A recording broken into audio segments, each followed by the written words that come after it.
You're going, what happened to everything? Of course, it all does decide to come back later, but what a nightmare. I'm telling you, poor MJ, he comes home, he's getting ready to do the show, walks down into the studio, and wouldn't you know it, his computer's starting an update.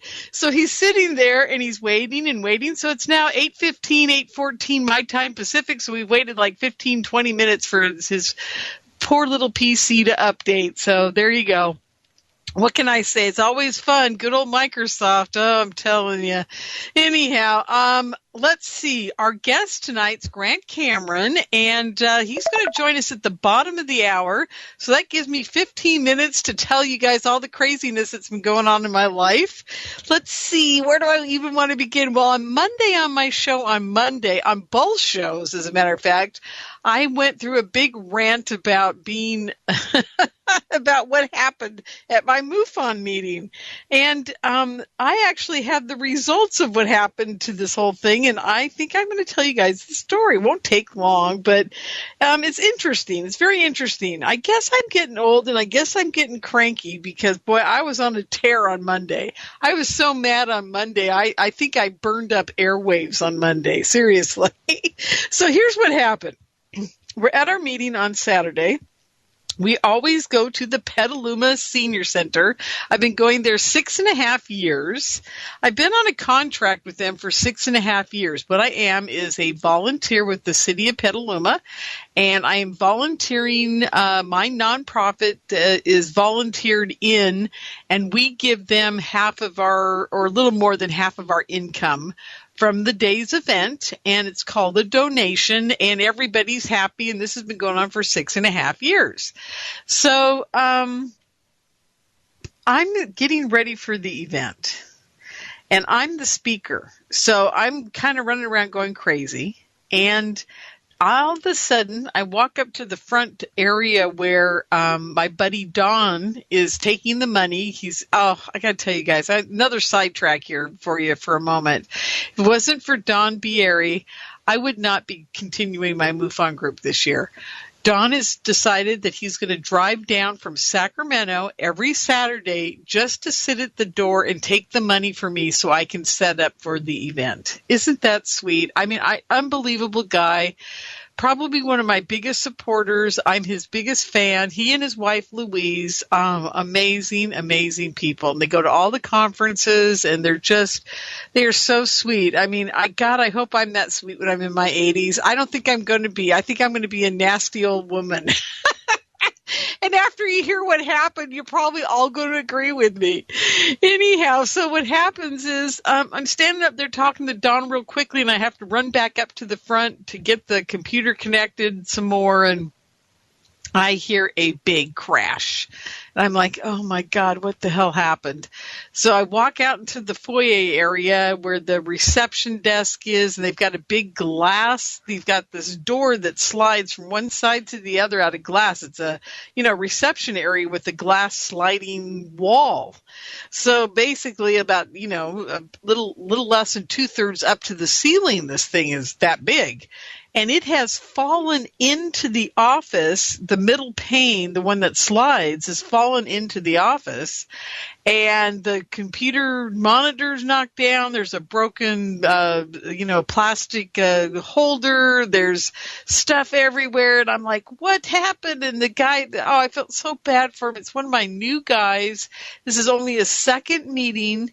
And he is the guy, by the way, that was at the thrift store and found the JFK album for me for my Christmas present. And anyhow, long story short, the guy is just a really sweet guy. And he touched it. But I don't blame him what he did. Here's what on the window it says, there's a big sign that says, "This window closed." And he was laughing at it, and he's pointed it out to the people around him. He goes, yeah, they have to put a sign up when it's closed to tell you it's closed because there's a bunch of seniors here and they can't tell it's closed because they're probably blind. And yeah, he was making a joke kind of this whole thing. And he walked over and he kind of tapped on the glass and it fell in. And oh, thank God it didn't break. That was like my only concern was, oh, thank God it didn't break. So that's all I was worried about. So we kind of snaked up the monitor from the cords because we didn't go in. We didn't crawl in or anything like that. But we put the monitor back up. We tried to straighten out the desk as best we could. And we took the glass gently out and we stood it up right in front of the thing. And I'm thinking, oh God, what do I have to do? Now I've got to start my meeting. I'm already late. I'm kind of flipping out. I'm like, what the heck am I going to do? And Ed, one of the guys that had, comes to the meeting from the senior center, who's there every day, says to me, oh, don't worry about it. I'm coming in Monday morning. I'll tell him what happened. So I'm like, oh, okay, that'll work. At that point, the minute he said he'd tell them on Monday morning, I was like, okay, that's fine. I don't have to worry about this for another freaking second. And I didn't. So that's what happened. And then we all left. I turned on the alarm, locked the place up. There's nobody going to get in, blah, blah, blah. So, and I knew the renters on Sunday as well. They're very conscientious, good people. I think it's NNA or NA, Narcotics Anonymous. Yeah. And I've run into them a couple times and because I've left things there. Like my laptop just sitting there on in the foyer area. And I walked in, and there's all these ex-druggies and no one touched my laptop, of course. These are good people. I wasn't worried about that. So I just didn't think anything of it. And I thought, if they're renting to people that are going to steal from them, then they got a problem, right? So I'm like, I'm laying in bed. It's like, noon or 1 on Monday, and I'm getting up and getting ready to start my day because I went to bed at 8 a.m. And I look at my phone when I sit down at my desk, and it has blown up. I mean, it's like all these 707 area codes, and I'm like, what is going on? What happened? I'm really freaking out. And I start dialing back, and I dialed the first one, and it's the girl at the senior center. Oh, my God, we thought we'd gotten broken into, and on, went on and on. And I'm like, what happened? Did someone break in after the glass was out? I'm like, oh, yeah, did Ed tell you? Oh, no, he didn't show up till 11 o'clock to tell us. Like, great. So he slept in. So they walked in. They thought they'd been burglarized. And I'm thinking to myself now, what burglar would not break the glass? That's my first thought. But, hey, I'm just logical. What can I say? So, and then I'm thinking, and then I said to her, did you look around the room to see if anything had been stolen? That's just, because if I'd walked in there, if that was my job in my office and I'd saw the glass, just laid up there right in front of the window and the money still on the floor and everything still there, that when I left on Friday, I would have thought, well, something must have happened and I'll find out eventually, and I wouldn't have worried about it, and I would have gone about my job, and I would have gotten somebody in there to fix the glass, because I probably would have figured out, well, if it's down on the ground, something's not right here, okay? But I wouldn't have jumped to the conclusion that I was robbed and that they broke in and they gently put the glass on the ground and didn't break it while they were robbing the place, which I think is even quite more funny, but what can I say? So I'm getting reamed for this, and all I said to her was, well, I'm sorry, I didn't think it was a big deal. And didn't Ed tell you what happened? She was like, no, he didn't show up till 11 o'clock. I'm like, well, I'm sorry that you jumped to all these conclusions. Well, she called her boss. Her boss called the police.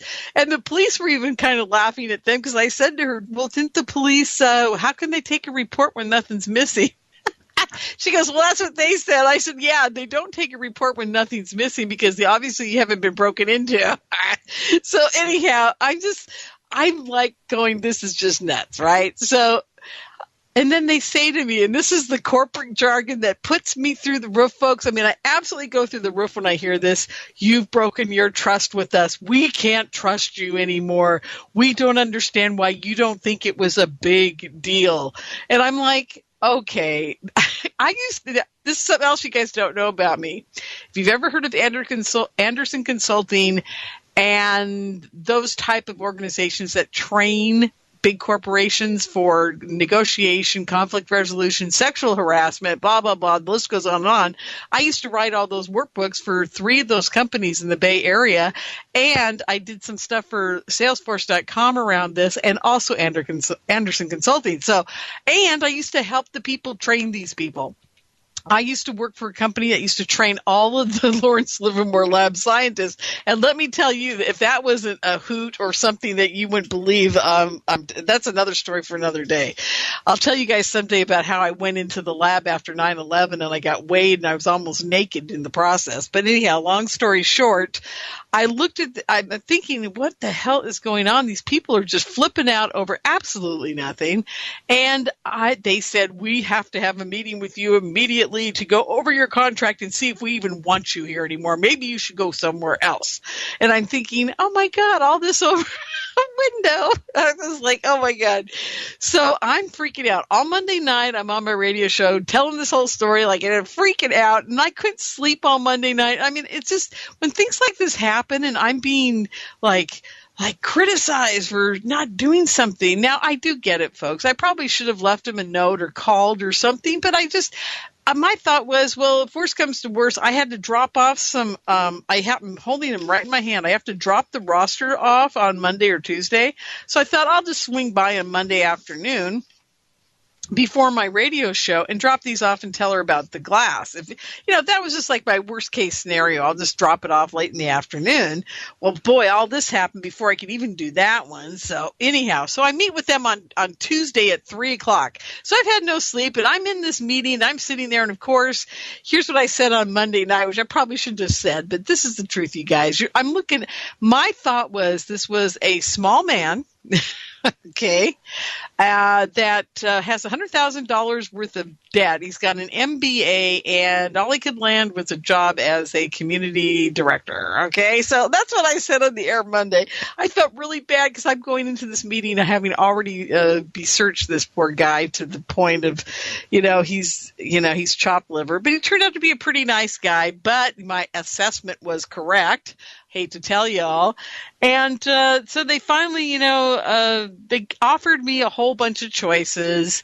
I can sign a contract for a lot more money. I can become an instructor and do a donation, all this stuff. And they basically were just like, we don't want you here, but here are all your options. And they figured I would take a hike and run. Well, I didn't. I decided to take one of the options where I'm going to have to probably pay some money out of my own pocket.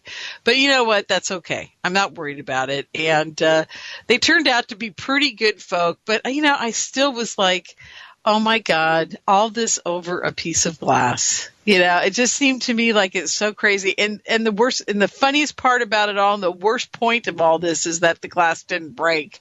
And I was so thrilled about that I couldn't understand why they were so upset about this darn event that happened. Oh, and the other thing they did is when I called and I said, oh, and by the way, in spite of all this glass thing that happened and what have you, you guys never leave me the remotes anymore.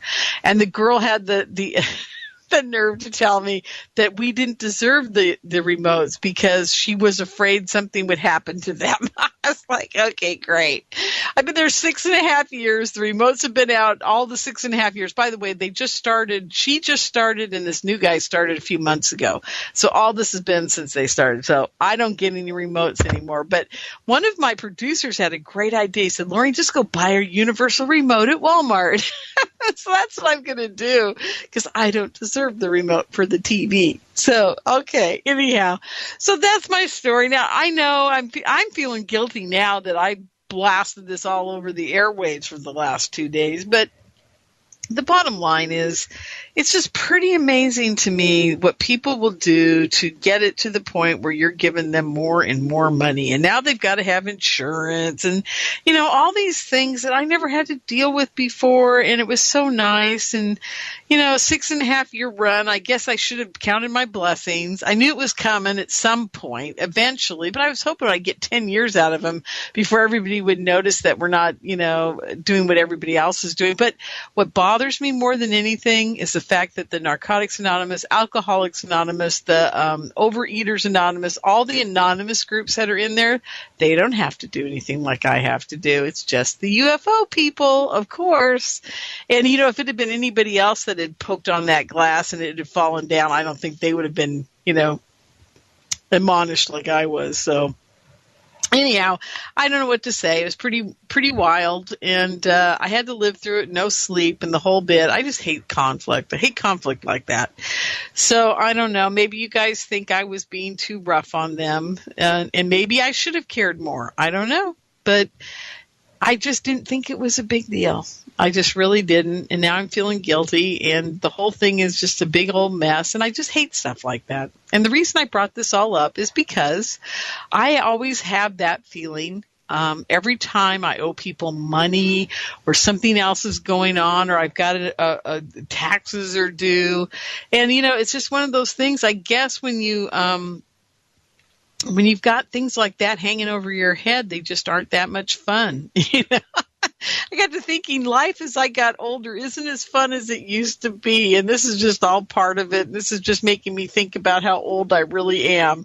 And I don't think like they do. They're all 20 and 30 years old. I just don't think like they do. I've seen too much. A piece of glass on the floor not broken is really not a big deal to me. And I just didn't understand what was going on. So yeah, it's a whole new world out there. I guess the first thought you would have when you're 25 now is, oh my God, we've been broken into and the whole world's coming to an end.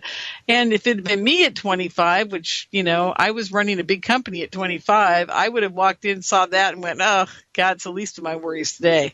So I guess I'm just non-pulsed by stuff. And that's a problem. I guess I'm going to have to learn the lesson the hard way. So there we go. Okay, let's bring on our guest tonight, if MJ will help me. Oh, and guess what else is happening? Well, he's getting Grant Cameron in here. UFO Con is happening this year, and Grant is going to be one of my keynote speakers, and he's going to do something he's never really done before. Well, he's done it, but he's going to add as much new stuff as he can, and there's going to be a lot of tete-a-tete between he and Melinda Leslie about their knowledge of the working group and the Bigelow group and just all the things that are happening out there in Disclosure Land. Are we having trouble, MJ? Because I can grab him if you need me to. Just let me know. And so anyhow, Grant and Melinda are going to be quite the hit. And the reason I know this and the reason I can tell you guys this is because I was in a hotel room with them in Laughlin, Nevada, and I recorded almost 2 hours of information between the two of them that nobody else in this world seriously knows about. And the only reason besides Randy Copain, myself, Melinda Leslie, and Grant Cameron, we're probably the only four who know some of this information, because this is 40 years of research between Melinda and Randy and what Grant has been doing. And I have been privy to what Grant's been doing actually for quite some time, and what Melinda and Randy Copain have been doing for quite some time. So as you guys all know, I think we mentioned this on the show before, there's been a lot of us in the background that haven't talked for years and years about what's been going on. Now, I'm going to say one other. Oh, shoot. I didn't look at the text there, MJ. He's online. Do you want me to grab him? I'll just grab him. Okay, here we go. Let's see if this works. It might put you on hold, though. I don't know. It's not working.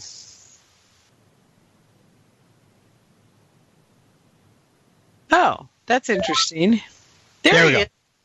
Ah, there you are. I never answer on this thing. I can see you calling, but and then suddenly it said join call, so I joined the call. Great. All is good. Thank you.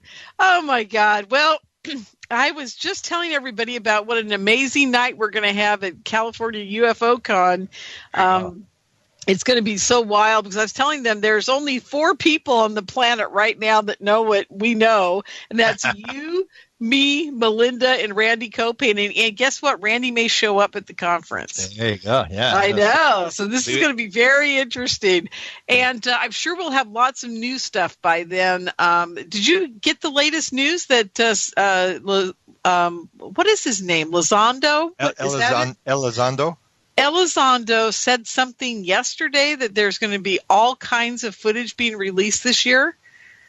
I knew that before. I knew that they have 24 films, apparently. Oh, 24. See, you know even more. I wasn't paying much attention. Oh, I know all the gossip. I know everything. 24 films. That's 2 a month for all of 2018, right? They have 24 films. They have 74 reports, 36 reports and 38 technical reports.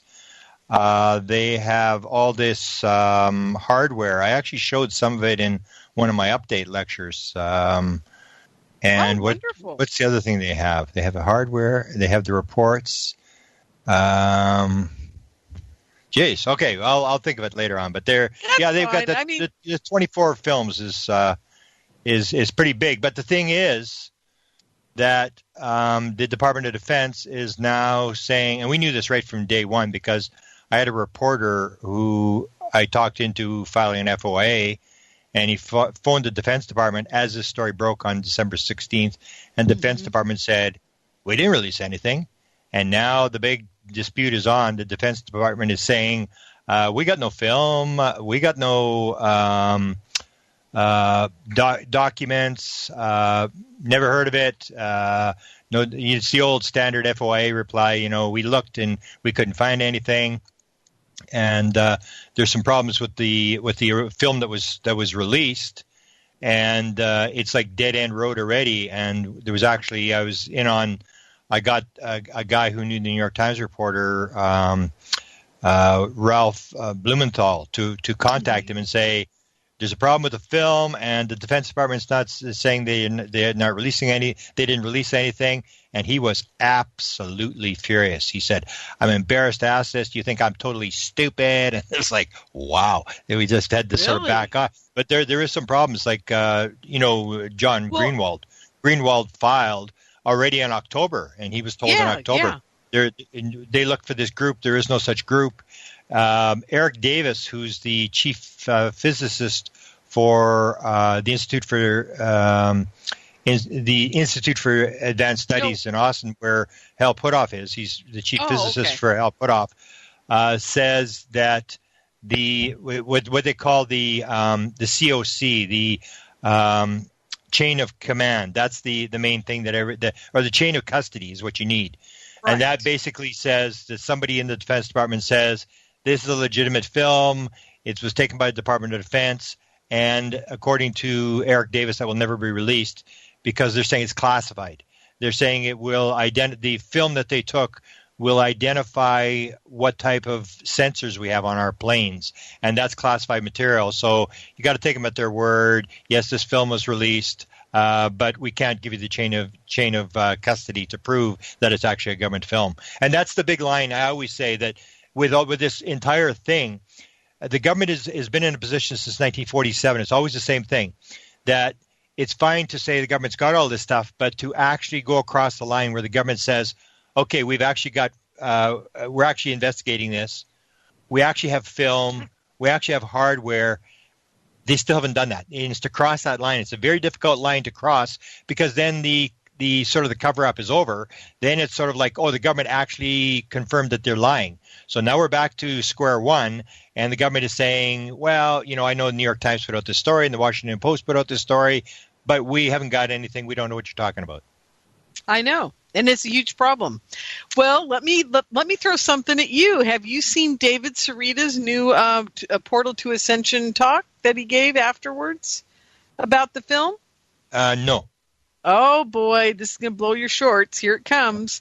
That film was released in 2015. It had different audio, and it was also in a scientific journal, frame by frame. Okay, I'll have to look at that because I released when I released it already back in.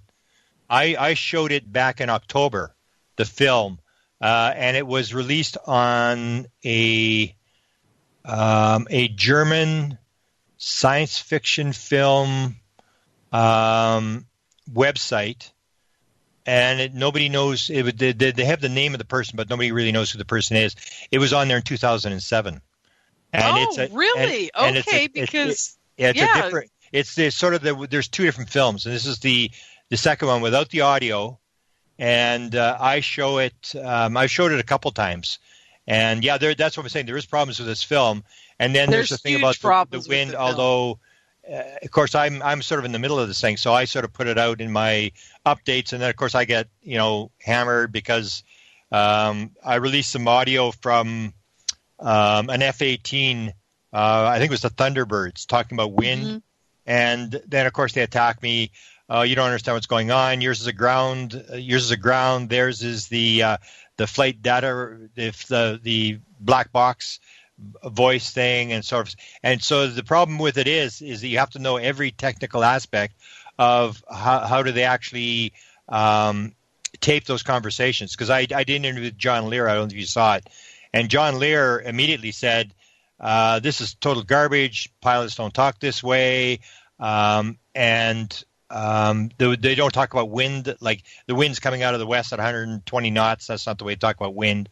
And so he had a bunch of different things. And the thing with the mask, that you're wearing this mask, and he said that the mic inside the mask, it's a totally quiet environment. You don't have this roaring noise in the background.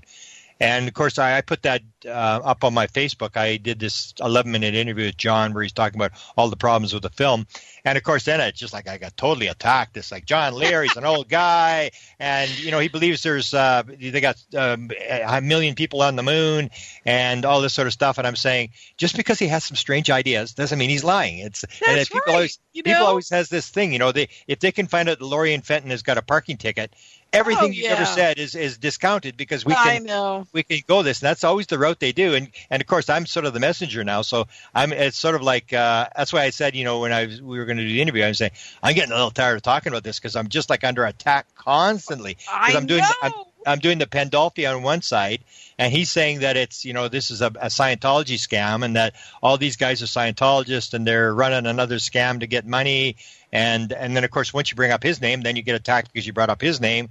And it's like, wow, they take it very seriously. It's almost like a religion, the UFO world. It is. Where you put out something, boy, and get ready to get attacked. I am so glad you said that. I got to tell you a quick little story. Yeah. I was helping a guy put on Alien Con this last year. Yeah. And the History Channel was involved, and Giorgio, and, the whole 9 yards. Yeah.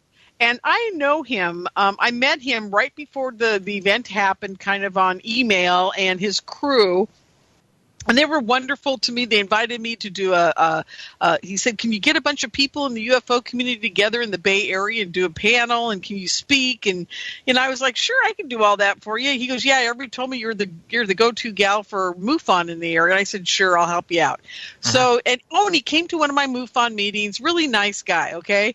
So I told him at the MUFON meeting, I just took him aside and he said, I'm not going to say his name. I said, you got to understand something. This isn't just a convention. He puts on monster conventions, Comic-Con conventions, those kind of things, right? Uh-huh. Yeah. I said, you have no idea what kind of ground you've gotten yourself into. I said, these people are a cult. They're a religion. Everybody has an opinion, and they're going to let you know it. And he goes, oh, it can't be that bad. Well, okay, so we're at the convention. It's Saturday night. It started on Friday. It's now Saturday. Every room where there was a speaker like myself or Sasha Lesson or anybody around any of this stuff was jam-packed, and people were flowing out the doors, and they were pissed off that they couldn't get into them because he thought that they had a room that held 1,200 people, and they thought only the ancient alien guys were big enough to get that many people into their thing. Wow. They had no idea that we all follow everybody. It's not like Comic-Con where you got 6 different big acts like Star Trek and this and that and whatever. And then a few of the small ones, you go into their rooms and there's 50 people there and everybody's happy, right? Yeah. Oh, no. It didn't work like that at all. There were people mad. He was being chased down the hallway going, how come I couldn't get in to see so-and-so? And he hid out. All Saturday afternoon, we couldn't find him. We didn't know what was going on. He calls me at dinner on Saturday night. He goes, oh, my God, I've got to redo rooms tomorrow. I've got to do all this. Can you do another panel? Can you get Sasha and Janet to do one in the big room that seats 1,200 people, which, by the way, we filled with 1,000 people. Wow. And there were 15,000 people there, Grant. It was insane. It was just the most insane thing I'd ever seen in my life. And when it was all said and done, he walked up to me and gave me a big hug, and he goes, oh, my God, you were right. It's like a cult. It's like a religion. He goes, I will never underestimate it again. And, yeah, we were just laughing because, it's so true. We're very passionate. We're a very passionate group. And, all of my Facebook messages, I was talking to my boss about this the other day. Her Facebook gets 2 or 3 little hits every once in a while. It's all her friends like, oh, I went to the park and dealt with the dog or, whatever. You look at mine and it's like 5 miles long in 10 minutes. It's everybody spouting their opinion about UFOs and aliens and everybody's at each other's throats. And it's like a constant bickering family. And Oh, yeah. It's just, I even told, I run a lot of my stuff on YouTube now. And Desta, you remember Desta Barnaby. Tell her I said hi. Yeah, she puts it up for me because she's more technically, attuned to that stuff. So she puts it up, and then she said, "Oh, are you watching?" Maybe there was one particular one that she was interested. She thought some of the comments would lead us to new people and stuff like that. I said, you can watch the comments. I got thin skin. It's just like you can't even watch it. It's just like unbelievable. Oh my God. People, what? I just turn them off. If I'm doing any YouTube stuff, I turn off the comments because I'm not even going to take it. Grant, I got to tell you, on my shows on Monday afternoons, I have not been in the chat room for 5 years. Because I got tired of the arguing in the chat room with me. It's like, if you guys want to listen to my show, listen to it to, maybe glimpse a little new information and cook dinner, right? Yeah. That's what I do, exactly. But not to sit there and argue with me the whole show. And you know what? I had to stop having people call in for the same reation, because they just sit there and argue with my guest. And I'm like, okay, I'm done. It's not going to happen anymore. So there you go. It's a wild world, but it is wild. So anyhow, we'll do a lot more disclosure at the conference. I think we should just save up for what we got, because you're getting tired of being, bombarded, aren't you? Well, it's a big thing. Everybody wants updates. I'm doing another one tomorrow, and then I'm doing one on the weekend for Portals to Ascension. I'm doing a thing because I've done 4 of them, and they're all 30 minutes long. So I've done 2 hours of updates on new material that's come out. And everybody's talking, and some of the YouTube updates I did had 100 and some odd thousand hits and stuff. But the thing is, you sort of get inundated with material, and it's it's not so much the amount of work; it's the sort of the divisiveness of, you're like, I sort of got in between this fight between the Pendelphi crowd that believes this is all Scientology scam, and the Tom DeLonge crowd that figures, we're about to get disclosure and stuff. And you get in between those two, and it's like, wow. And it's like they're attacking me because they can't attack the other side. And it was that kind of stuff that you just sort of like, oh, wow. And yet the amount of material, the amount of people, because when you start getting those kind of hits, I start getting contacted by people that I never would have got contacted, like some pretty interesting people who are really good at what's going on inside the government and how the system works and stuff like that. And so it's advantageous in that way that I've got a lot of material. Every day I get, 2 or 3 new items. Like, for example, I'll give you a couple because you and I are both interested in John Alexander. John Alexander did an interview. This was January the 3rd, so maybe less than a week ago, on a podcast. And on that podcast, I'm listening to him, and he's actually way less skeptical than he used to be. And he basically said, yes, I was on the outside.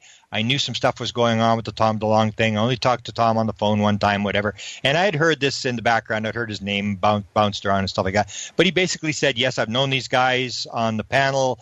I've known these guys for years. A lot of them are good friends of mine and stuff like that. And I knew what was going on. And then at one point, because he went to see Chris Bledsoe.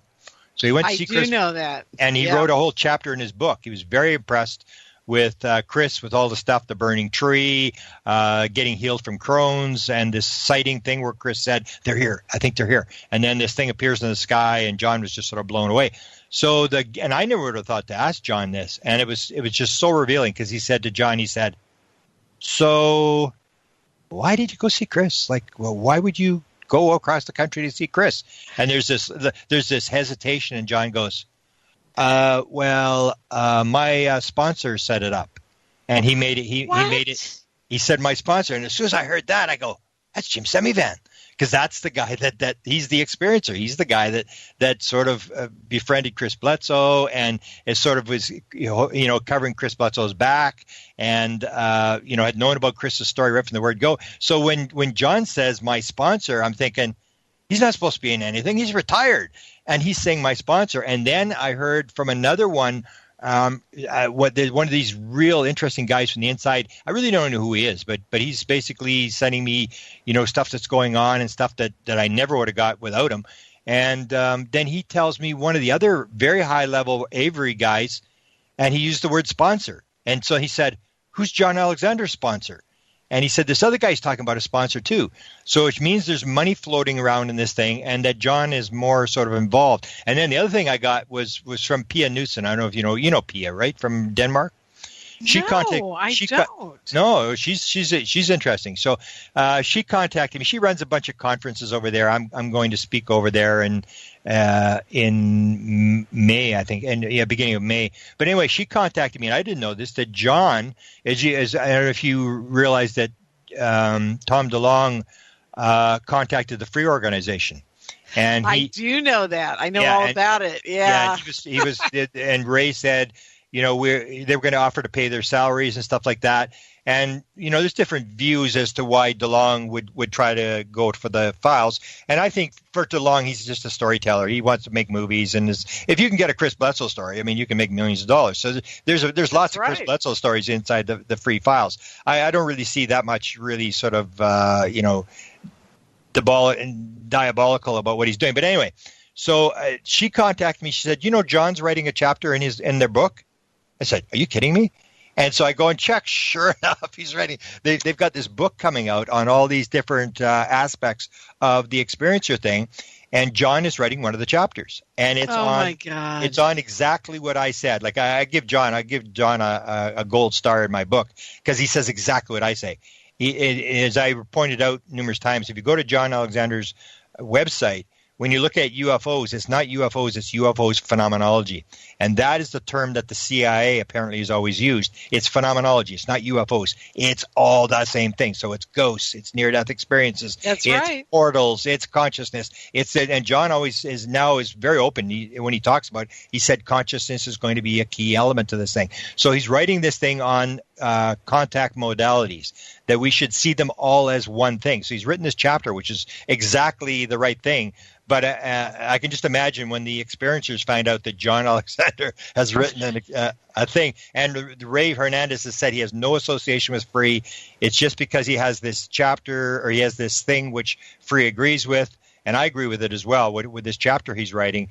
But it's kind of weird. You hear, like, every day you hear another story, and it's like, whoa, man, all these names that you and I have probably heard about for 30 years are all still the same names. They're still in this new group. They're still floating around. That's right. The Valets and the Kit Greens and now Gary Nolan from Stanford and Hal Puthoff and John Alexander, and it's all the same names. It's just there's new information.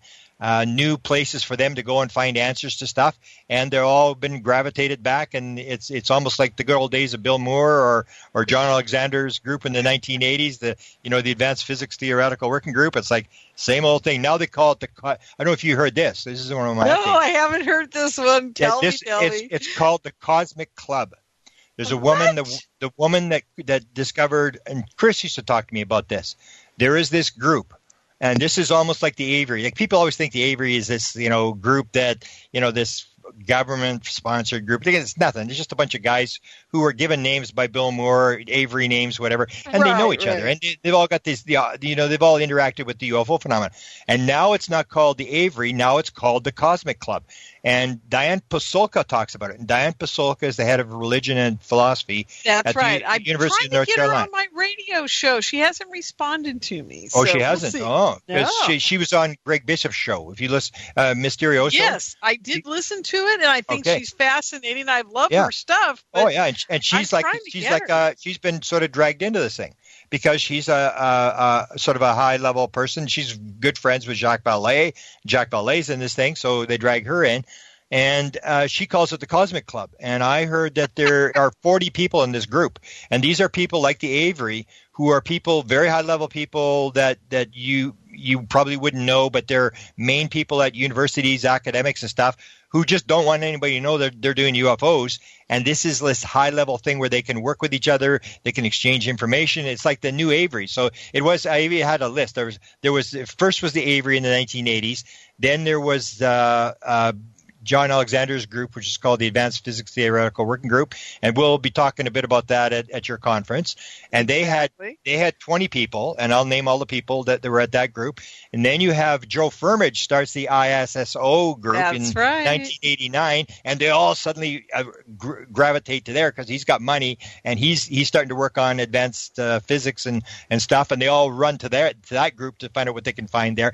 And then you have the NIDS group, run by Bigelow, and they all were in the NIDS group, and then they started this Cosmic Club, and then Tom DeLonge had some money and some influence, and they all have joined the Tom DeLonge thing. So it's just this, and I keep telling people it's the same thing. It goes over and over, and it's year after year. It's the same playbook. And these guys are there, and everybody thinks this is like Tom DeLonge. This is new. Oh, this is like, man, we've got to change. And I'm going like, you must have only been around for a couple of years because this is not new at all. Cracks me up. I swear to God. I got to tell you something about John Alexander. Yeah. And I'm going to do true confessions here tonight on my radio show. I know.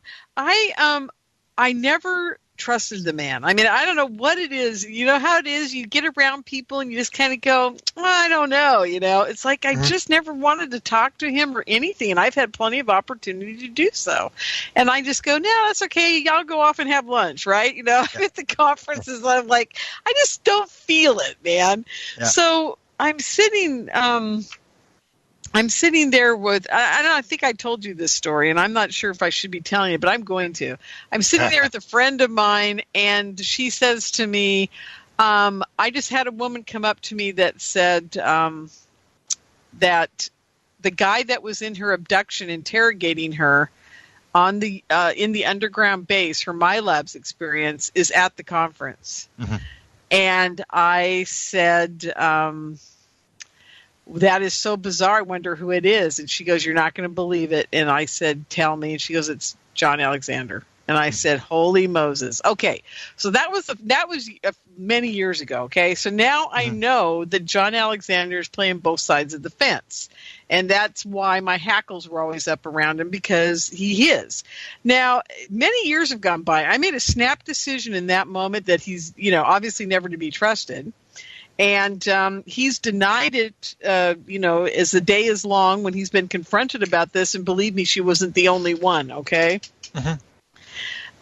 He's denied ever having done anything like that. And I get that, and if you're playing both sides of the fence, you got to, cover your rear. And I get it. But I always thought he was the devil incarnate until this year. And then I finally realized something.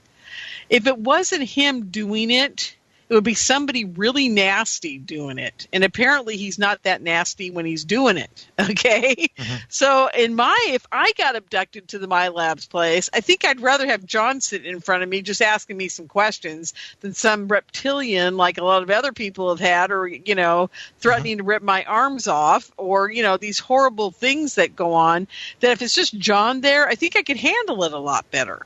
Maybe if that was part of his job back then, hey, not so bad. And he's been keeping track of everything, all these years. And so, okay. And the part that really blew me away lately is I never listened to a word he had to say because of my prejudgment, because of, of his material, because of what I know about him, right? Uh-huh. So finally I ordered his books, and I finally started reading and listening to his interviews, and I realized something, Grant. He and I are on the same freaking page. And I almost that's what I said. Yeah. I know. I almost fell off my chair. I was like, I'm the one that's for 5 years now, and you know this for a fact, because I've been getting downloads from my angels about all this. They've always told me it's all connected. That's why you know all this stuff, Lori. It's all connected. That's what they've been telling me. Because, I was a psychic growing up, and I used to talk to ghosts and do all that, whatever. And then I got sucked into the UFO community in the 90s. So then the next thing I know, it's all connected, right? Yeah, yeah. So and John sits there and says the same thing. And you know what? Every one of the guys that I deal with that are these high-level guys in the DOD who have had, whatever experiences, every one of them to a T says that is the absolute thing. It's all about consciousness. It doesn't matter about anything else. It's all about consciousness. Yeah. So isn't that interesting that you and I and a handful of other people have just let everything else go, because who cares, right? It's all about it all being connected. And that's where the portals are going to come in, because that's truly a connection there. It's all through consciousness. And guess what? We got to take a break. So we're going to do that. And when we come back, we're going to talk all about the portals and about how I now love John Alexander. And, and we'll be right back, folks. Welcome back, everyone, to the California MUFON Radio Show. I'm your host, Lori Fenton. We are having a disclosure night, that's for sure. Well, I think, Grant, we should probably just kind of wrap it up with the disclosure for this evening, because what I really want to get onto is the portal thing going on with our buddy Enrique that's coming to the conference. Oh, I haven't even told anybody about that. Everybody do me a favor. Go to CA UFO Con. That's CA for California, UFOCon.com, and check out the roster. Even Lynn Buchanan, who can't travel, is going to come in on Skype and answer all your questions about as best he can. We're going to do a little interview between he and I, and then he's going to try to answer all your questions, because Disclosures is got a very interesting twist with the remote viewing group.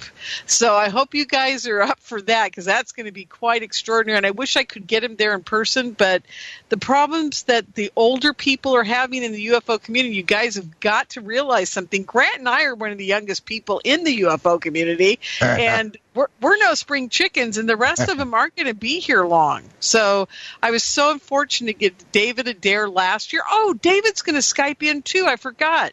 Yeah, David's going to Skype in because he wants to say hi to everybody, and we're going to play his movie as a premiere this year. I mean, it's going to be so amazing. I do hope you guys can make it, truly, because I think this year's UFO Con is just going to blow last year's apart, and last year's was pretty darn good. So anyhow.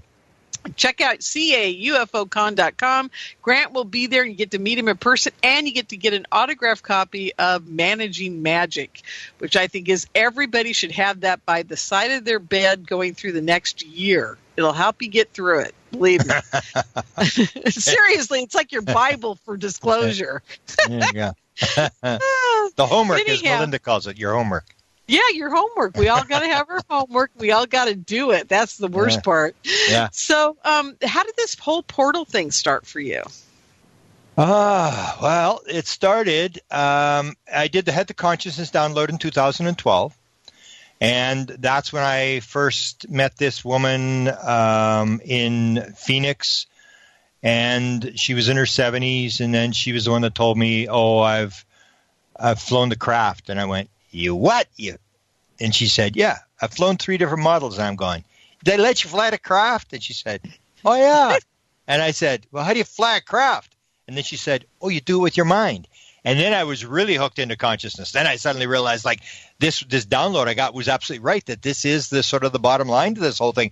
This is the, so how they get here. This is how it all operates, that we sort of assume that it's a physical world, and it's not a physical world. Consciousness is primary. The physical world is secondary to consciousness. You don't have, as the dual slit experiment, you don't have a particle appear on the back wall until there's an observer. Until then, it stays as a wave. And so I was just sort of really into this sort of thing. And I'm every once in a while I get dragged back into the disclosure thing. And what happened was the Tom DeLonge thing started, and I got back in because I wanted to sort of counter his evil alien theory. Yeah.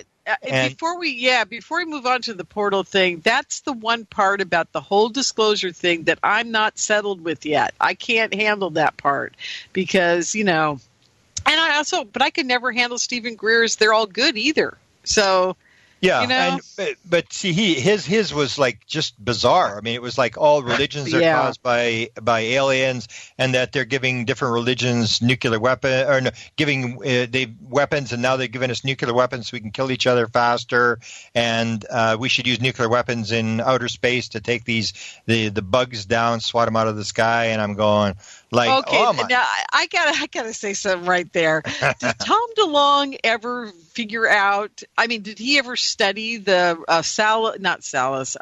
Hastings? Yeah, it is Salas, isn't it? Robert Hastings and Bob Salas. Aren't those the guys at the Minot base and the other bases where they turned off and turned on the nukes? But he tells the other story though. He tells that story, but he of course he spins it the other way. He said, well, you all know the story about them turning off the nukes. He said, but the part of the story I'm going to tell you is before they turned off the nukes, they turned them on. And this is the story that George Knapp tells about in the Soviet Union, where they actually started the countdown. But it's almost like they're putting the reptilian in front of you when you're in a Malab thing. It's like they're trying to get a message across. And so when suddenly this thing starts ticking down and they're going, what the hell? How do you turn this thing off? And they're trying to turn it off. And they managed to turn it off, apparently. And then it started up again. And I mean, you talk about sending a message to the government about nuclear weapons. And so that's his thing, is they're evil because they actually turned the things on. And it wasn't that they just turned them off. And he refers to this test, this 1961 test or whatever, we actually detonated a nuclear weapon in outer space. I think it was Teller was behind it. Yes, that's absolutely true.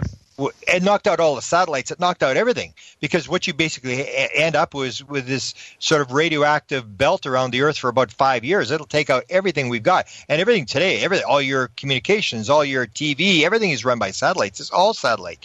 And but that doesn't seem to make any difference. But he's referring to this test, and that's apparently, I guess he said that one of the ships came down when they detonated this test in outer space. And so that's the way you got to fight them. It's like we're learning to put on the boxing gloves, and that's why the cover up is taking. That's what he says. The cover up is taking place not because of the fact that they may be up to something. It's the government is trying to hide the fact that they're learning how to fight back, and they've got the boxing gloves on, and now we're able to do it. So, but it was just a crazy idea. I said, like, he may be the most powerful guy in the world, but there's no way I'm going to go to my grave without putting some sort of thing in print that says there's another side of that story. And it may not be right that they're all good or whatever, but there's another side. Most people don't realize how crazy his theory is. Like he said, like it's the old atheist argument. It's like, and he was an atheist until I guess he got into the UFO thing, and really? So the idea, he said, well, he still has the idea that all destruction and all wars are caused by religion. And it's like, give your head a shake. I actually put it in the book. I said, give your head a shake. Look at the 20th century. All of the genocides, none of them had to do with religion. It was China, which was an atheist state, 78 million people in the Cultural Revolution. It was Stalin, the 20 million people killed, that he killed his own people. That was an atheist state. The killing fields of Cambodia, 1/3 of the population was killed. If you wore glasses, you were killed because you were a bourgeois and stuff like that. And that was atheist. So, I mean, almost all the genocides had nothing to do with religion. So that was the kind of stuff I sort of wanted to point out. And I also wanted to point out the fact that this was nothing new. I was there when I knew Bill Moore, and I'm trying to tell people, like, if you look, they're doing this gradual thing every year. And the fact that this evil alien thing that he's putting out is a total wacko story. And so then I sort of got back into it. And that's when I got back into the Pandolfi, because if you get into the disclosure thing, you get into the Pandolfi thing. And I learned that there was the DeLong thing. And then through talking to Chris Bledsoe, Chris said there are 6 different operations going on right now. There are 6 different disclosure operations going on. And of course, the DeLong one would be one. The Pandolfi one, I learned later, would be one. And then you have the one in my last update, I actually point out all the portal things. I list all the portal stories that were started in movies and TV shows last year. And it's like, I don't know, 6 or 7, suddenly all the portals. And that's Chase Brandon. He's still in Hollywood. So you have these CIA people who, drop stuff into movies. If you want an idea, you do it subliminally in a movie where people are a lot less able to fight back, where you sort of drop it in when they're not really paying attention. And so they've got the portal thing. And it was when I was doing that whole scenario of all these different disclosures, and Stephen Greer, there's the story, I think Sid Goldberg, where Sid Goldberg, we're in a meeting with the Pandolfis, they're having this go-to meeting, whatever, and Ron is sitting in the background. He never is on, he never talks or anything, but he's sitting there, and that's when Sid Goldberg says, does Stephen Greer vet his material through Ron Pandolfi? And then you could hear Ron Pandolfi in the background, and he yells out, he says, what stories? And then Sid just repeats his question. He said, does he vet his material through, because Stephen Greer had made this comment after Sirius played in Los Angeles at the premiere. He said he was really angry, and he said, now I got to go back and report to Ron at the CIA UFO desk. And this would make sense. If Ron is this guy who maybe the guy has the keys, the guy that briefs the president, would Greer contact them? Absolutely. And Ron would deal with him. Ron would play with him or deal with him or help him or whatever he's going to do. And so there was his disclosure, but it was when I was doing the whole thing with Pandolfi, and that was a guy out of LA, his name is Kevin, contacted me, and he said, U.S. intelligence has asked me to contact you. And I went, oh, come on, Ari. Come on, this is like crazy stuff. I mean, like, come on, I'm a Canadian. I'm not even an American. Like, why would U.S. intelligence say, oh, I'm doing this thing on the Avery, and you know about the Avery, and then he basically, it came out that it was Ron. That Ron, he wanted to do this Avery thing, and he was going to do this portal thing, which where it came in. And so I said, well, I'm willing to help you. I'll whatever you want to know. I know who these people were. I had some interaction with some of these people. I can help you, but I really don't want to, because I know what happens. You're either a chess player or a chess piece, and I'd rather be the chess player, even though I really don't maybe not know that much. So then he said, he was talking about the portal, and this thing came out about the Pandolfis were talking about this portal thing, and the way they call it the wishing well. You go through and you go into another world and stuff like this. And I'm talking to him one time after I turned down this thing, and we talked on the phone, and then I said, this portal thing, this is total nonsense, whatever. And he said, no, that part of the story is true. And I went, what? It's true. And it's like, it wasn't coming from U.S. intelligence, it's coming from this guy who may be part of U.S. intelligence. I don't know. But anyway, he said, no, that part's true. He said, I've been through a portal, and it was at where Sergio lives there at Napa Valley. Apparently there was one he'd been through or whatever. So I'm going, what? It's true. There's really, now wait, stop, Grant. There's one in Napa? Yep. Yeah, according to Kevin. Okay, let me tell you something. I got to talk to you after the show, because guess where we're going after the conference? Well, you're going to Napa. There you go. Yeah, it's up on a hill or something. I don't know. And they were sort of offering to take, because we were going to go to Shasta, and then we were going to stop there, and then that thing fell through. He was going to take us to wherever this thing is. But to me, it was sort of like, come on. I mean, it's like just goofy stuff. It was like, because to me it was always science fiction. I don't really watch science fiction, but I knew the idea of a portal. It was sort of like this bizarre little thing, like Star Trek. We're going to, beam up through this, whatever. And to me, it was all just nonsense.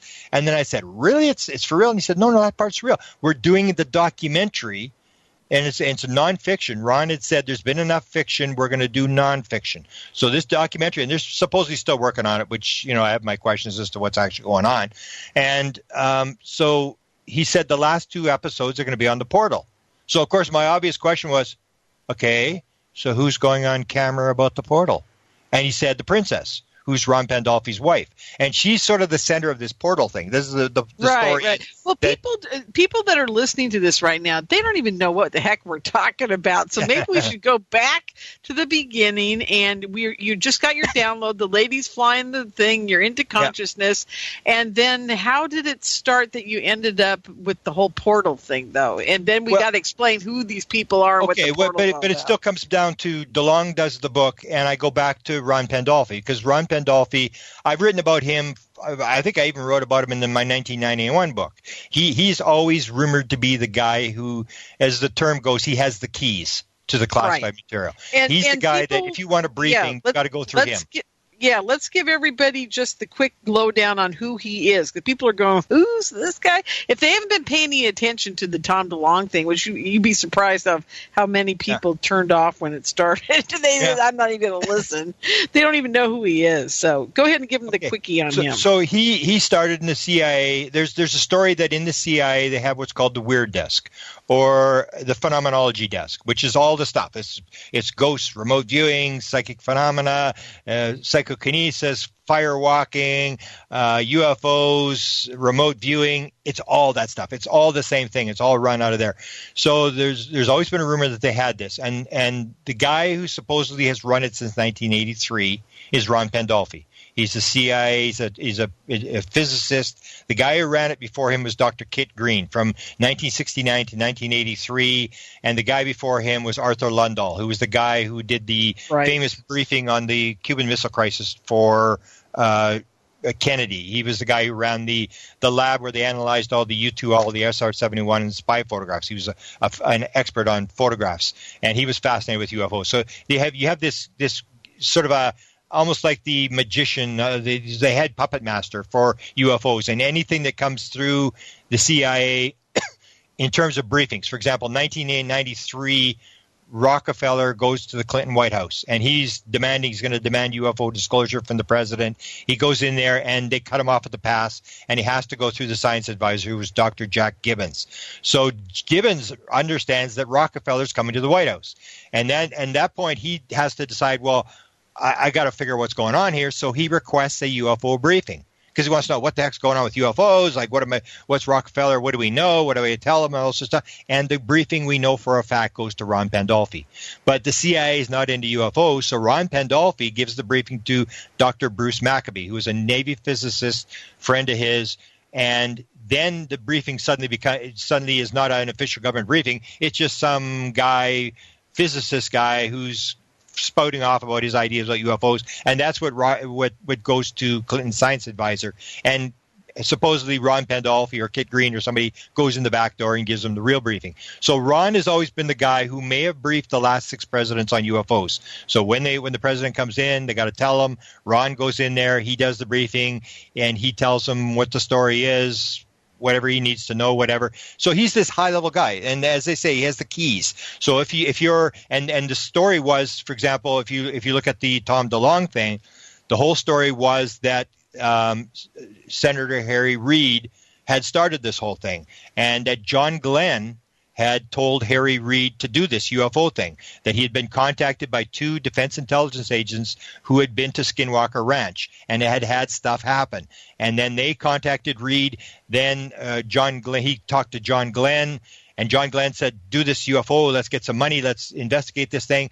Then they talked to Senator Ted Stevens, who had a UFO sighting in World War II, and he said, I've been waiting since I got out of the Air Force to do this. And he gets on board. So they start this whole thing, and Reid gets a briefing. I know that for a fact. Reid gets a briefing. So if the briefing is done, it's going to be Ron Pandolfi or somebody that he designates who's the guy who's the expert. Sure. So this is who Ron Pandolfi is. So So when I go back to this disclosure thing, I know that Ron's always been leaking stuff since 1991.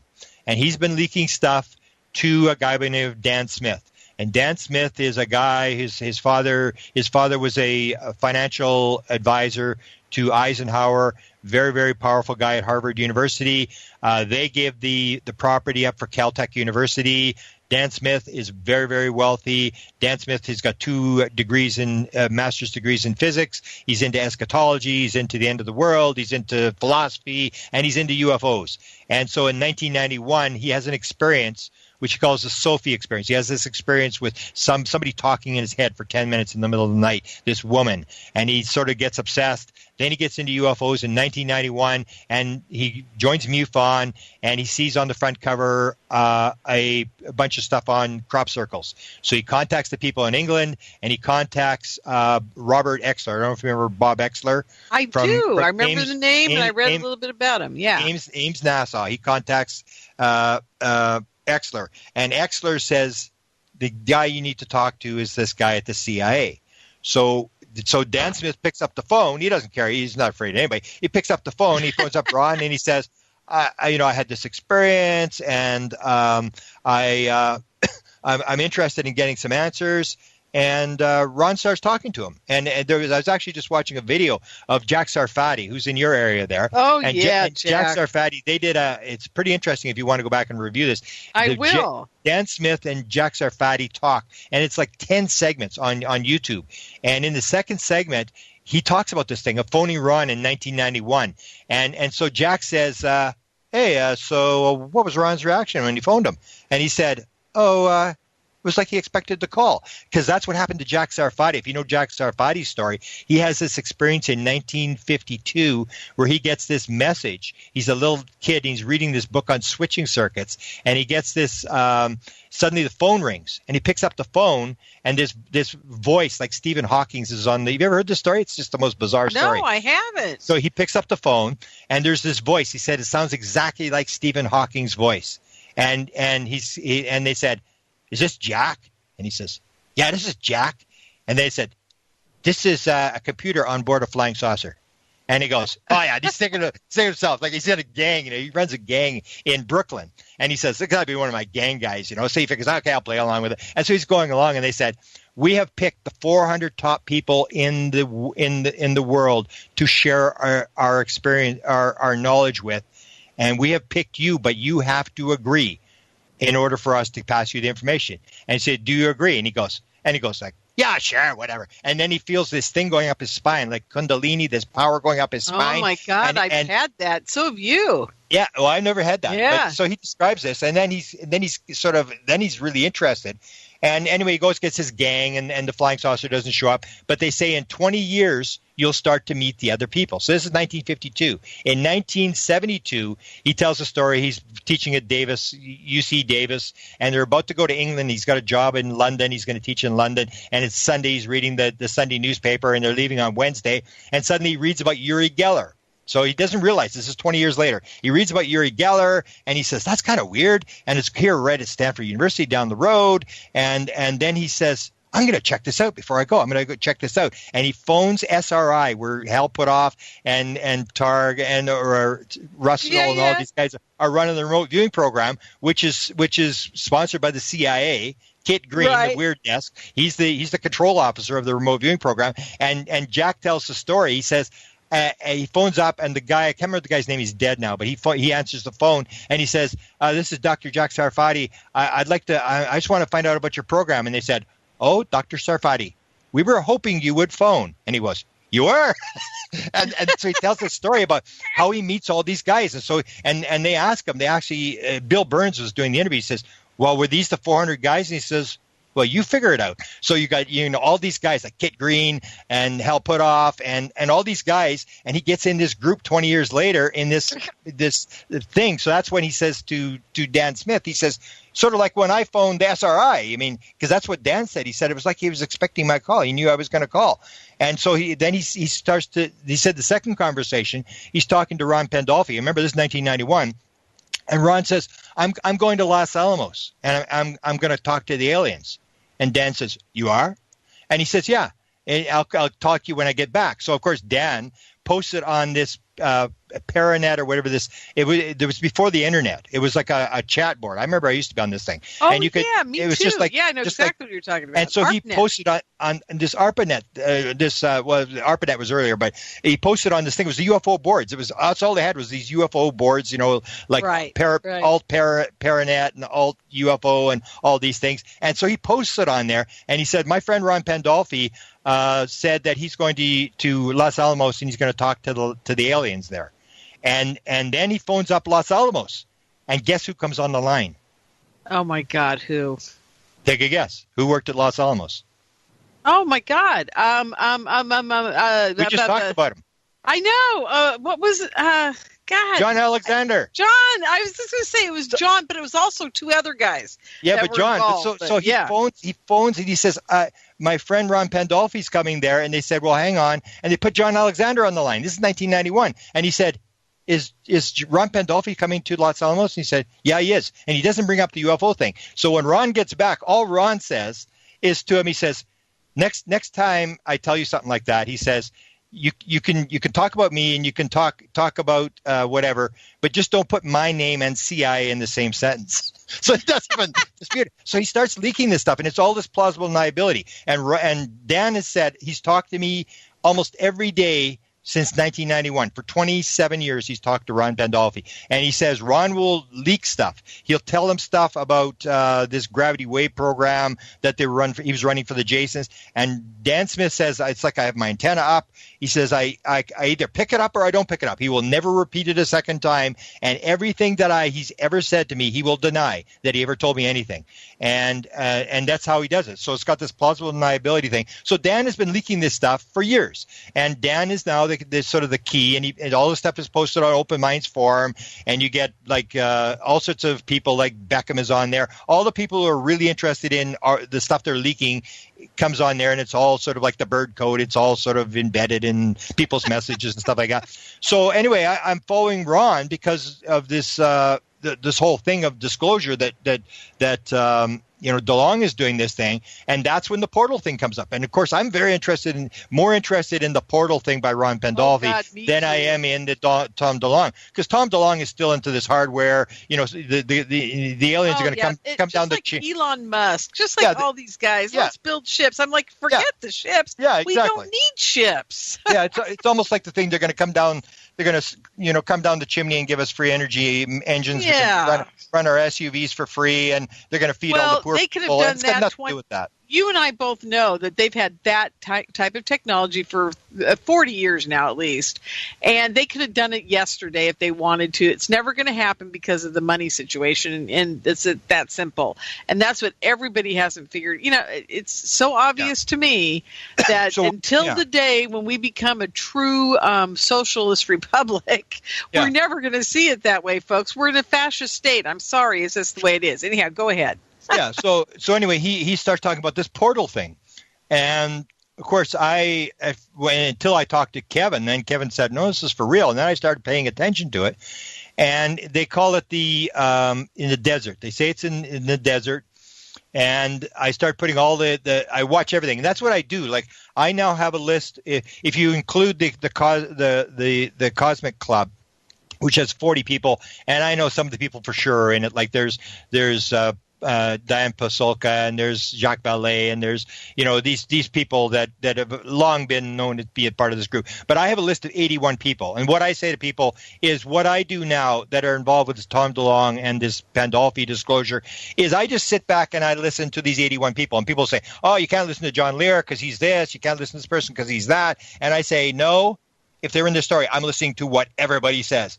That I think if they have a piece of the story, I listen carefully. I don't care if they like prostitutes who pee on beds, or you like to drink, or I don't care what their vice is. All I want to know is what are they saying about portals or UFOs. So I start watching very carefully all the people around Ron and the wife and Dan Smith, and there's this guy by the name of John, they call him the West Coast Marine. I almost know nothing about this guy except he is the key guy with the portal. And they're talking about the portal out west and offers to take people through. They had these go-to meetings where they were saying, who wants to go through volunteering to go through the portal and all this kind of stuff. And I'm going like, this is just bizarre. I mean, and I actually got the impression this is for real. They actually have this kind of stuff. And then it drags in Joe Firmage. And Joe Firmage is the Mormon guy with the ISSO thing. He's the guy that financed Robert Wood with the New Majestic 12 documents, right. put up $250,000 to research those documents. He had this experience. And this all comes down, like with you and with me, with all these people, is in a lot of cases, people sort of go after these people because they're evil government people. And I say, no, I think a lot of these people are just experiencers. They're like Jim Semivan, the guy who's running the Tom DeLonge operation. I will guarantee people he's an experiencer. I heard his story in great detail, what happened to him in the early 1990s. He talks a little bit about it in his forward that he did for Tom DeLonge. So he's an experiencer. If you have all these people at the portal, this would all be people who have had experiences. There's a head guy at NASA who's an experiencer. And so to me, it was this key element that these people were talking about consciousness technology. This was not nuts and bolts stuff. This was the whole deal. And I actually had on they went on a cruise ship. All these, Kevin was there, Dan Smith was there, Pandolfi and his wife were there, and the West Coast Marine was there, and they were doing these sort of video things, which they've now pulled off. They pulled all these videos because I took one. They did pull them. I was looking for them the other day because I wanted to review them again. They pulled all those videos. Yeah, they're gone. And the one Ron actually talks about portals, and that's the only time I've ever seen him on camera where he actually talks about any of the UFOs, and he talks about the portal. And what he says is his wife says to him, "So what do you say, Footman?" And that's sort of a code name. She's the princess, he's the footman, and Dan Smith is the whatever, he's the Chicken Little or whatever. And anyway, so they have all these code names, but he's the footman. She says, "What do you say, footman?" And he says, people have always wondered what it's like to go into another world. He says, the next time John, he looks over at this John guy, we don't know too much about this, John Sillison is his name. He says, next time John goes to the desert, and that's where the portal is, next time John goes to the desert, a few of us here will join him, and we will go into the next world and come back into this world. And I'm going, wow! It's like he's on camera saying this, And I knew about this portal thing that they were supposed to go last year, and Dan Smith called it off. He said, no, it's too early for disclosure, and he called this thing off. And then there was these stories, they were in Costa Rica, and this John guy got an actuator out of one of these portals and brought it back to America. And there was this actuators at this island, St. Catherine's Island. So I started following the story very closely, and it does appear, yes, they do. And the key came down to it was that they kept indicating, and it's still I get these indications almost every couple days, that Joe Firmage has got some sort of portal technology, and he's a Mormon. So the Mormons believe in this planet where all the the beings come from or whatever. And so this rumored story was that he'd built this thing to go to Mormon heaven, to this planet. And because right. It's like they call it a wishing well. You can actually manifest when you get on the other side. You need permission from the other side to come through. But once you get in, it's like a lucid dream or like something like that, where you can actually manifest. That it's not, you're not controlled by physical. You can actually make things produce. And stuff like that. What you're saying is, if I go into the portal and I say I want $1 million in change, and I want it so that I can carry it back into the next place, all bagged up and ready to go, I can manifest it if they let me, and I can carry it back to this dimension, and it will be the right denomination, and everything will be the way it's supposed to be. And that's one of the key parts that they started, and this is what I've heard from, because I've got a bunch of people who got interested. I never deal with the people firsthand. I just listen to what everybody else is saying, and I got a bunch of people who are very interested in the story and got a lot closer to me, and they were asking all these questions. But what they say is that this is not built by the government, it's built by an individual, and that the key to this is that it's got to do with your spiritual development, that they're protecting the portal against people who are going to misuse it. That there's this aspect of the thing that you can't just allow anybody to go through the portal. So there's that aspect. But one of the stories that was told by Dan Smith, now whether you can believe anything Dan Smith says, is that they manifested Trump in the portal. That they went, because he said that he was told by Ron that Trump was going to win, and this was when nobody believed Trump was going to win. He said no, Trump will win, and that's what Dan says, that they actually manifested Trump in the portal. That you can sort of manifest whatever you want. So and that's where I sort of go. Like I watch all this stuff, and some of it seems really hokey, but then I hear like that the princess went to Switzerland and she was helping the Swiss government or some, I think the Swiss government, they had a portal that she was activating. And then I just hear now Dan Smith's wife is in Malta and they're with remote viewers and they're opening another portal. And so I just sit there and listen to this stuff. And I don't think you can make this stuff up. I mean, it's because it's coming from all different sources. And I'm going like, this is my kind of stuff. And they actually have made sort of indirect offers to people. And I'm waiting for one of the people that I really trust, because there was some people that knew them better than I do, that sort of interacted with them. And I'd go to them and I'd say, do you really believe there's a portal? I mean, you're closer than I am. Do you actually think there's a portal, or is this all bullshit? And they go, no, I think there's a portal. And I go, okay, I'll stick with the story, because it's so many times it's not like anything else was paranormal. It just gets so weird that you go like, oh, they got to be making this up. And yet you have this guy, and that's why I say, people will say, oh, he's kind of crazy, and he's got some weird things. Like him and his wife celebrate their wedding on the 15th or 16th of every month. Like they're always celebrating their wedding. It's like, and the people that have been with them say they're the nicest people they've ever met in their life. And yet you hear that this guy is, this high level intelligence guy, and all the stuff the CIA does and stuff like that. So I'm sort of sitting there and I'm listening to this side and that side. And generally, I think he's the more I look at it, the more I think he's a good guy. And the people that have been around him, that have been really close to him, have come back and said, I don't know about the portal thing, but I mean, man, this is like there's more love in this family than any family I've ever been with, and stuff like that. So I'm carefully watching it, and that's that's interesting to me, because if the portal is confirmed, that there is some sort of portal thing, then the materialistic paradigm, which is holding the whole UFO thing back, is dead. Then suddenly everybody realizes it's not nuts and bolts. The universe is made out of consciousness, and everything changes. And I always say, when this thing unravels, the people that are going to be affected the most are going to be the scientists. It's not going to be the religious people. The Vatican has already said we're ready to, baptize all the aliens and stuff. They're not really worried about this. And the government, I think, will jump right on board if it gets cleared. The people and the media will jump on this thing, because the New York Times said the story they did on the UFOs, the UFO thing was the biggest story they'd done in years. It was a massive thing. So they're going to jump on this story to make money.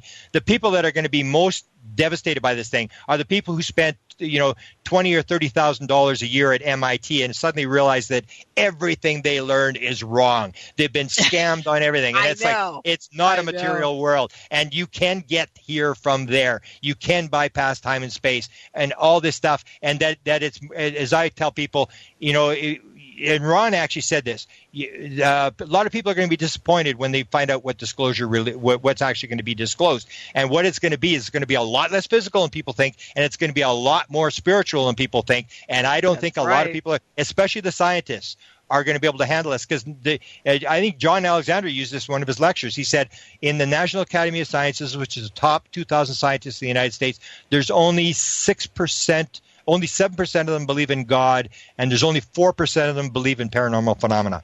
And the people, and then the rest of them, if they do believe it, don't talk about it. So people don't realize how materialistic the paradigm has got a grip on everything that happens in this world in terms of our knowledge.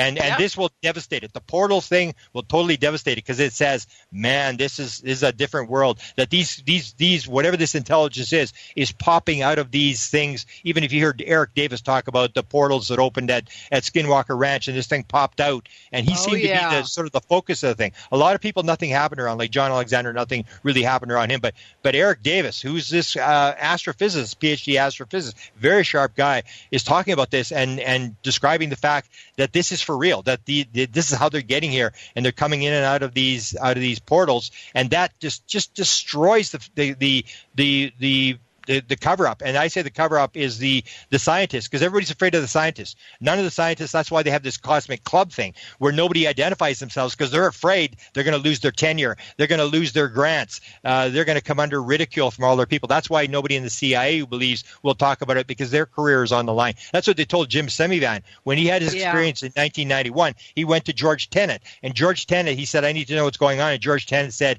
you do not want this. Pretend this is a one-off. Do not go down this road. Your career will be over. You will be ridiculed. Leave it alone. And he left it alone. And then the story I heard was when he retired, he was given the briefing by Ron Pandolfi as to what's actually going on. And he went operational. And now he's operational, running the Tom DeLonge operation. Absolutely. Yeah. Oh, you know what, Grant? Now, this is very interesting that you bring up this type of portal, because Enrique and all the guys at the Rama Foundation and all these people, they're having a whole different type of portal thing happening. Yeah, they've got the Zendra. That's why I was more interested. Yeah. We didn't get into Zendras. And we got about 20 minutes left, so let's talk about the Zendras. So I'm trying to correlate the two. Yeah, and that's why a lot of times I've given up on the portal thing. I'm going like, this is absolute nonsense. They're just jerking us around with this stupid portal story. I think it's real. Oh, yeah, it's real. Yeah. But the thing is, are they ever going to show it to anybody? Because you've talked to Dan Smith. He's the spokesman. You can't get anything through – you have to go through Dan Smith. And Dan Smith's never been in a portal. And then Dan Smith will say, well, it could be animal, vegetable, mineral. It could be in your mind. And it's like, why are we listening to you? I want to talk to somebody who's actually been in a portal. You have never been in a portal. You don't know anything. You know nothing more about a portal than I do. And I'm trying to figure out what's going on. So when the Zendra story broke, and this is a story that I got dragged into by synchronicity, by these weird things that happen in this world. And that was when I released a book called Charlie Red Star, which was the story of my sightings in 1975, which I had held for 30 years. My sister held it for 25 years and then gave it back to me. And then I decided there was a woman, it's a long story, had a bizarre experience. She wanted to publish the book. I said, okay. So we published the book through a publisher, and I go along with the whole thing. And it's August of last year, and I'm going to Mount Shasta because Katerina, a friend of mine who helped me put up some of my books, did some editing for me. She's a Latino. All these Latinos show up on Mount Shasta, and they do these meditation for world peace, and they come from all around the world. And so she said, oh, we got to go to this meditation for world peace. And these contactees, they're, a lot of these people, they're, South American contactees. And I'm thinking, I got nothing against meditation. I got nothing against world peace. But I don't think I want to go 40 hours across the country to sit on the side of a mountain and meditate for world peace. So I really wasn't interested. But because she'd helped me, I said, okay, I'll support Katerina. I'll go to Mount Shasta, and I'll sit on the side of a mountain and I'll meditate for world peace. So we start this trip. So Desta lives in Winnipeg here. So I said to Desta, you want to come? She said, okay. So we traveling across the desert, and we're heading for Reno. We're going to stop in Reno, and we're in the desert heading towards Reno, and the phone rings. Desta's cell phone rings, and she says, oh, it's Katerina. And then Katerina works in a law office. Now she's in Washington, near the Pandolfi. She's working in the same law office in Washington, D.C., but she was in L.A. at the time. And she said, it's 12:13. I got a message from Paula Harris, and the message is from Ricardo Gonzalez, who's this contactee. From a very famous contactee from it's now in Argentina. It was Peru originally, and It's from Ricardo, and he has a message from Aunt Terrell, and Aunt Terrell is an alien, and from the planet Apu, and there's a message from Aunt Terrell to Grant, and the message is Aunt Terrell knows that Grant's coming to the mountain, and there will be a program sighting on Saturday night, and Grant should let people know. So, of course, I'm saying to Desta, make sure you get what exactly is the message. Because I know you put this on Facebook and it's going to take off, and I'm in the middle of this thing. Exactly what is the message? And the message was I'm supposed to let people know. So I put it up, and, of course, then I get attacked. It's about world peace. It's not about, a circus and all this stuff. No, the message said I'm supposed to tell people there's going to be a program sighting on Saturday night. And I already knew that Paula had been in what they call a Zendra.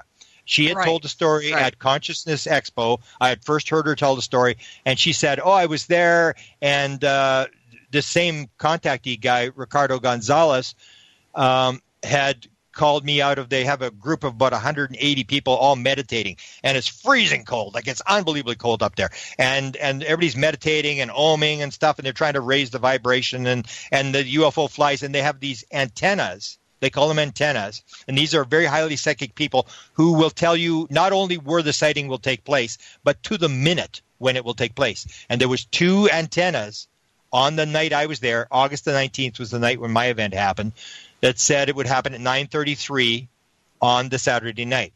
So we go there, and I'm anticipating, because I know Paula had this experience where in 2014, 2015, she gets called out of this meditation group, and they say Aunt Terrell, the same one that I got the message from, Aunt Terrell is in the forest, and he wants you to come. Are you ready for this? And Paula freaks out, and they're basically carrying her. She can barely walk, and she's just freaking out. She doesn't know what to do. They take her, and what's called a Zendra. So this is like a portal, but this is better than a portal, because I even told the people that I was working with the Pandolfi thing. I said, you're giving me this nonsense about animal, mineral, vegetable, and it could be in your mind, and all this kind of stuff. And that means nothing to me. A Zendra, I know, because they say it's like 40 feet across, and they describe this bluish white mist that's coming off the ground. That it's completely dark. In 2014, there was no moon. It was black as could be, and this whitish blue mist is coming off the ground, and it's lighting up the forest, the bottom of the forest.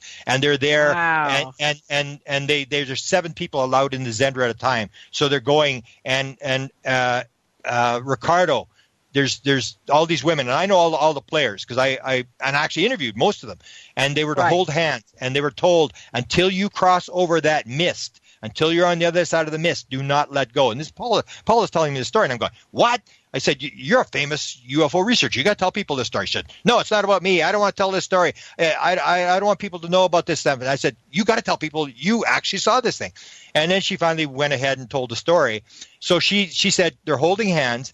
And Ricardo says, until you get through this mist, do not let go. So she goes through the mist, and then she said it was the hardest thing she ever did in her life was to let go of these women's hands.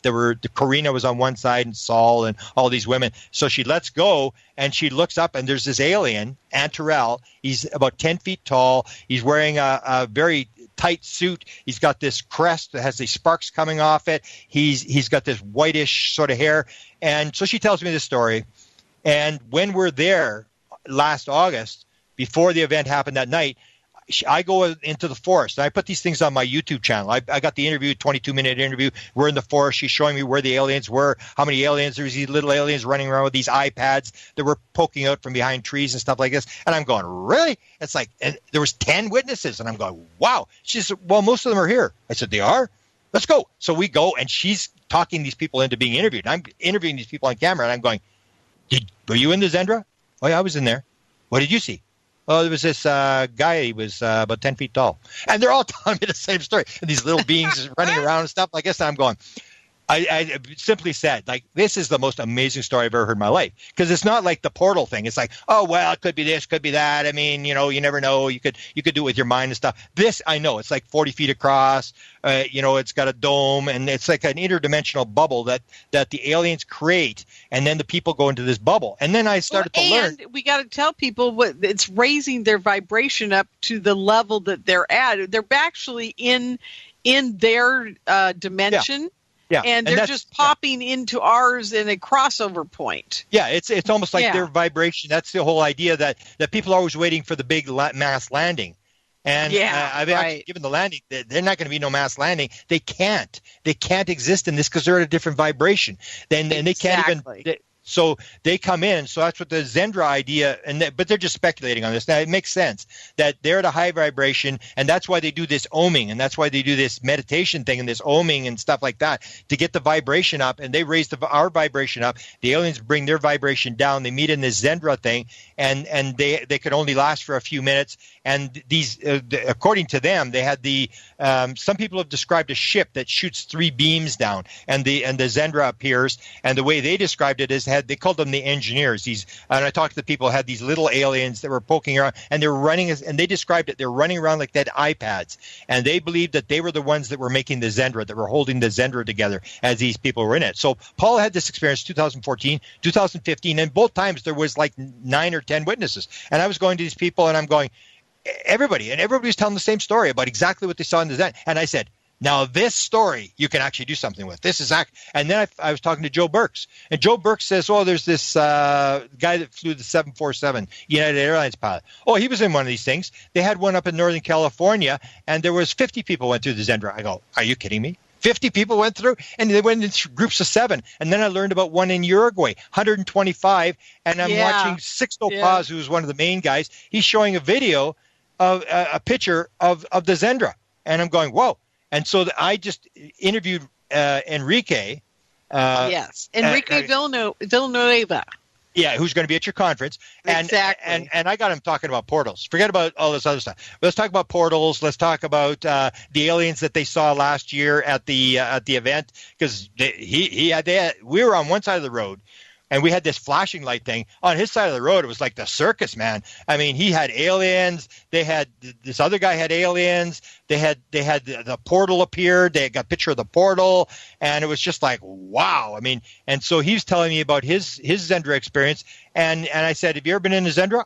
"Oh, I've been in those things." And that's the way these Latino people talk. And the only reason people don't know the story because it's a Latino story. It's all in Spanish. And so I've got this Katarina who's Latino, so she's helping me translate. We're talking to these people and all over the place, and these things are all over the place. And then Enrique actually sent me one from 2013 from Shasta. He said, "Oh, here's a picture of a Zendra at Shasta," and I'm going, "Oh my goodness!" It's like I'd never seen it before. And he sent it to me after we did the interview about a month ago. We haven't posted the interview yet, but just a fascinating interview.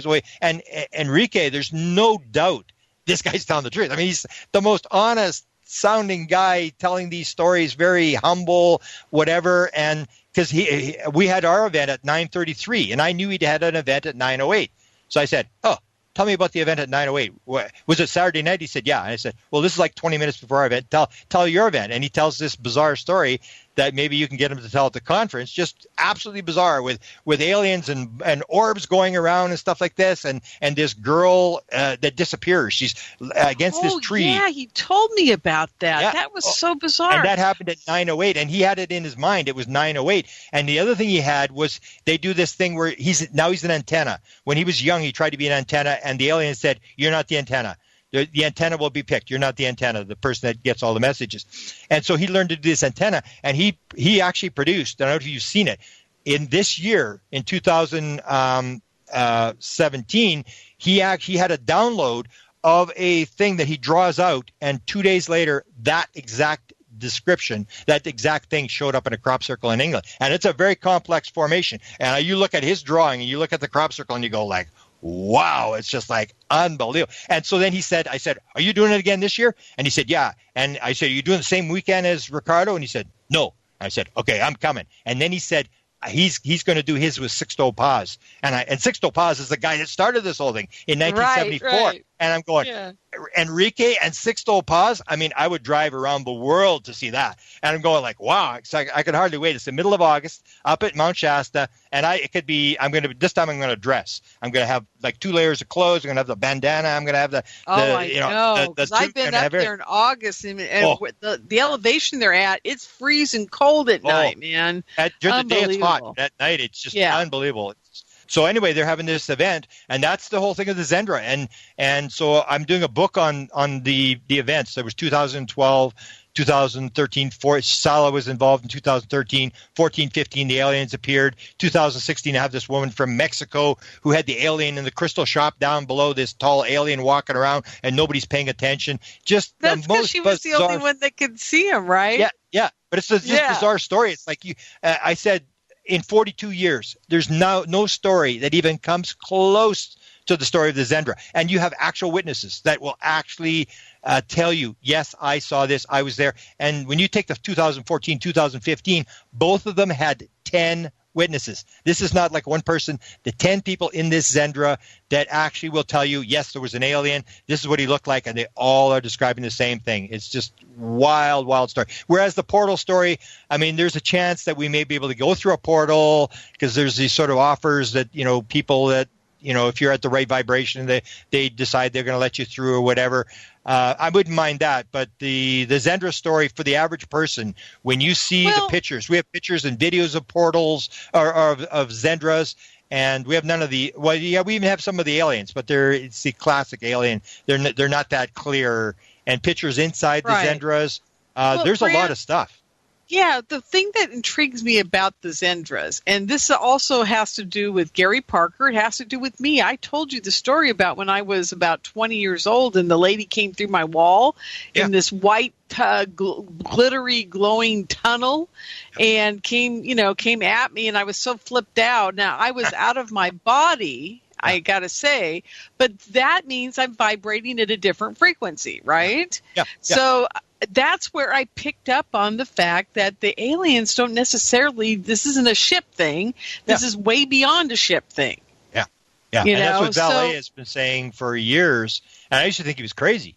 And now this is the whole thing and that's what John is saying. That's his whole thing, is that this is going to do with consciousness. And for him to go out on the edge and say that, this is basically absolutely true. And people have to understand this, that unless you understand about consciousness, you ain't going anywhere in terms of figuring out UFOs. We've done it for 70 years. We've watched lights in the sky. We've tried to measure. And that's what Jim Semivan said. And this is a guy who had the experience. And this is what he says. He says, the idea that you can measure this thing is laughable. How do you define something where there does not appear to be any there? This has got to do with consciousness. This has got to do with multidimensionality, and it's beyond our present science. And that's coming from this high-level guy who was an SES-2, a two-star general in the White House, a high-level guy, had his own experience, and people have to understand that consciousness is the key to this whole problem. That's right. That's what they told me in all my downloads. So, it's a very interesting conundrum, though, because this portal thing intrigues me a lot, just like you're saying. But then we've got the Zendras, and we've also got, and I got a guy that I don't know if you know about yet, but his name's Gary Parker. Have you ever heard of him? No.